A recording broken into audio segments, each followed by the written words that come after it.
League of Legends began its life all the way back in 2009. At that time, Riot Games was not but a fledgling studio looking to expand on the relatively new MOBA genre introduced by Defense of the Ancients. Needless to say, Riot had nowhere near the budget, staff, or resources that they have today, and so they were quite limited on the scope of what they could manage. Fast forward to over a decade later, however, and the quality of what Riot is capable of producing has vastly increased from what League could manage at its start. The advancement of technology has also helped. Nowadays, Riot is capable of producing higher quality art, character design, and animation for every single champion and even alt skin in their game. Not only is this on full display with every new champion released into League, but they've also taken strides to bring older champions up to their current standards through visual gameplay updates. Now, Riot has been updating their roster since pretty much the start, but I think the first true example of what we would now call a VGU was Gangplank all the way back in 2011. Since then, Riot has been slowly updating every character on their roster to try and make sure that everyone fits their current standards. And I do mean slowly.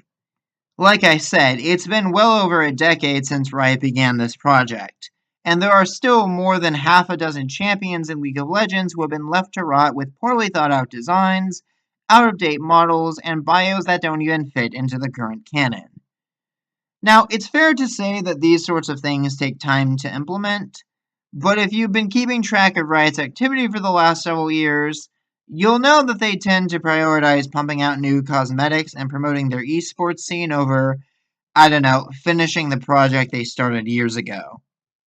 Adding insult to injury is the fact that, in that time, the fandom has basically been doing what Riot itself cannot or will not, rewriting backstories and redesigning champions who are in desperate need of love and attention. Now, in all fairness, Riot has managed to pick up the slack a little bit by introducing canon redesigns through LOR.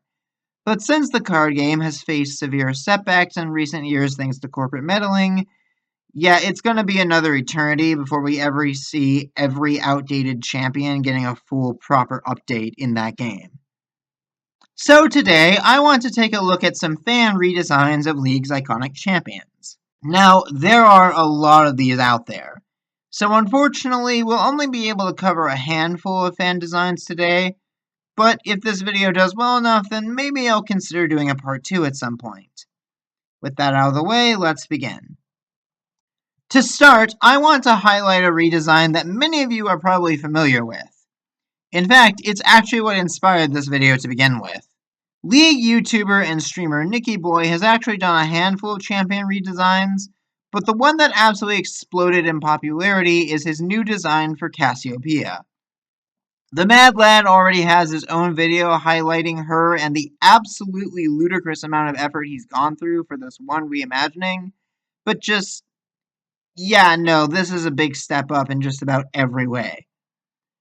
Honestly, I've never exactly disliked Cassiopeia's canon design, but this version does a much better job of blending her human and snake elements together. More than that, her attire and complexion do a much better job of highlighting the fact that she's a Noxian noble who spent most of her life living in Shurima. Though Nicky Boy is the one responsible for the design, credit goes to Wilma Vic Victoria for the splash art illustration you see here. Absolutely fantastic job to both parties. Sticking around in Shurima, I'd next like to highlight another relatively known fan redesign of our favorite depressed mummy, Amumu. Riot has always been intentionally vague about what exactly Amumu even is underneath the bandages, but they seem to be leaning more and more into the idea that he's an undead Yordle. How that's even possible when Yordles apparently can't die in the first place is beyond me, but we already discussed that in a previous video. If we were to make Amumu into a Yordle, though, then this redesign by Andre Castaneda feels like the perfect direction to go in. Not only does it more clearly indicate Amumu's species, but the extra flourishes add a level of detail that make him seem way more interesting than just mummy bandages from head to toe. The arcane lettering on said bandages gives an air of mysticism that ties into Amumu's curse powers, and the gold decorations lean more into the idea that he might have had ties to Shuriman royalty once upon a time. Although, since Riot seems insistent on keeping Amumu's backstory as vague as possible, perhaps they would prefer something more like Zyralin's design. This approach seems to more imply Amumu to be a human child than a Yordle, but it still leaves enough ambiguity that it could go either way. The mask that locks his expression into a permanent sad face ties in well to his gimmick, and could even perhaps be the source of Amumu's depression. And the bandages that mimic his hair are a nice touch. This approach really leans into the potential backstory of Amumu being a Shuriman prince, cursed to a miserable undeath, especially with the finery decorating his person, although a part of me does wonder if the royal attire atop the bandages isn't a little much in this case. Like, someone cursed Amumu to become an eternally miserable zombie and even stuck this crying mask on his face, but they also still went to the effort to dress him up in royal attire after mummifying him. Ah well, you could probably come up with a backstory that could make it work. Next up is a fan redesign of Shaco by, and I'm probably going to say this wrong, Nishanka Wirasinj.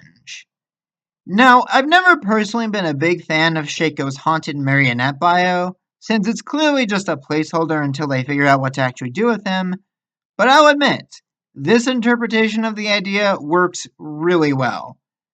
I adore how they managed to blend the jester and puppet aesthetics into one here, turning Shaco's Cheshire grin into a wooden mask that's locked in a constant hollow smile. I also like the idea of giving Shaco a bag of tricks that he can pull deadly toys from, though I do think it would work slightly better as an actual bag as opposed to this sort of farmer's basket he's got in this design.